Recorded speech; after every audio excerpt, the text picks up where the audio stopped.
শরিয়া আইন যদি ৮২% মানুষ চায়, তাহলে কেন আমরা আজকে এদেশে কোরআনের রাজ কায়েম করতে পারলাম না? সালিশ মানে তালগাছ আমার। তাই উলামায়ে কেরামের এই দৃষ্টিভঙ্গি ছাড়তে হবে। একটা মাত্র ব্যালট বাক্স হবে, একটা মাত্র মার্কা হবে, এটা যেন এই নির্বাচনে আমরা অন্তত দেখতে পাই। আপনাদের পায়ে হাত দিয়ে আমি বলি, ইসলামী দলগুলোর অন্তত পক্ষে একবার কলঙ্ক মোচনের জন্য হলেও আপনারা ঐক্যবদ্ধ হন। অন্তত পক্ষে আমরা বলতে পারবো যে আপনারা উলামায়ে কেরাম ঐক্যমত হয়েছিল, আপনারা আমাদের ভোট দেন নাই। দেখুন, আমি একটা আপনাকে রিপোর্ট বলি। 2013 সালে আমেরিকার পিউ রিসার্চ গবেষণা সেন্টার একটা জরিপ চালিয়েছিল। তারা এই দেশে জরিপ চালিয়ে দেখেছে এদেশের ৮২% মানুষ শরিয়া আইন চায়। এখন আমার প্রশ্ন হলো, এটা 2013 সালের রিপোর্ট, এটা আমরা করি নাই, এটা আমেরিকা করেছে। 2013 সালের যদি রিপোর্টে এদেশের ৮২% মুসলমান তারা যদি শরিয়া আইন চায়, তাহলে কেন আজকে কোরআনের শাসন কায়েম নাই? কেন ইসলামী দলগুলো ক্ষমতায় নেই?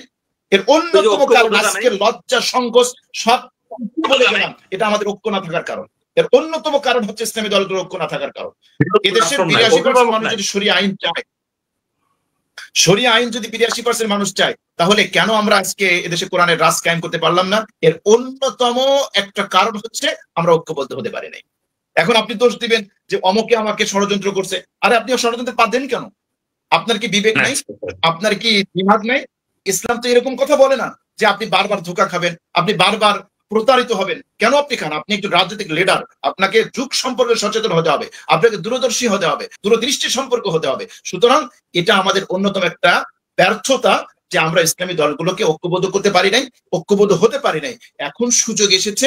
সুতরাং এই জায়গা থেকে যদি কোনো ব্যক্তি ঐক্য থেকে বের হয়ে যায়, তাহলে আমি আমার অপিনিয়ন বলবো এটা তার ব্যক্তি স্বার্থের জন্য সে করবে, ইসলামের স্বার্থে দেশের সাথে সে করবে না। চমৎকার কথা বলেছেন। আমি ঐক্যবদ্ধ হওয়ার জন্য সবচেয়ে বড় যে জিনিসটা, ওই যে গ্রামের কথা আছে না, সালিশ মানে তালগাছ আমার, সালিশ মানে তালগাছ আমার। তাই উলামায়ে কেরামের এই দৃষ্টিভঙ্গি ছাড়তে হবে। আমি আমার গদি ছাড়তে হবে, ইসলামের সাথে ছাড়তে হবে, দেশের সাথে ছাড়তে হবে, বৃহত্তর কল্যাণের জন্য ছাড়তে হবে। এটা আমাকে অবশ্যই ত্যাগ করতে হবে। আমার কথা চলে আসে, এটা আমার আগে মনে হয় না, এখন মনে হয়েছে আর কি। মানে ঐক্য হয় না, না হওয়ার যতগুলো কারণ আছে তার মধ্যে অন্যতম প্রধান কারণ হচ্ছে, যদিও বলে না, মানে আমাকে প্রধান মেনে আমার নেতৃত্ব ঐক্য হতে হবে। মানে আমাকে মূল রেখে আমি আরেকজনের পিছনে পিছনে ঘুরবো, এটা হবে না। এই জন্যই ঐক্য হয় না। এবারও এটা হওয়ার সম্ভাবনা আছে। বাংলাদেশের বৃহৎ দুইটা ইসলামপন্থী দল প্রত্যেকে চায় আমার অধীনে। আমি এটাকে বলবো যে এটা একটা আমিত্ব, এটা একটা অহমিকা। এই অহমিকা আমাদেরকে পরিত্যাগ করতে হবে।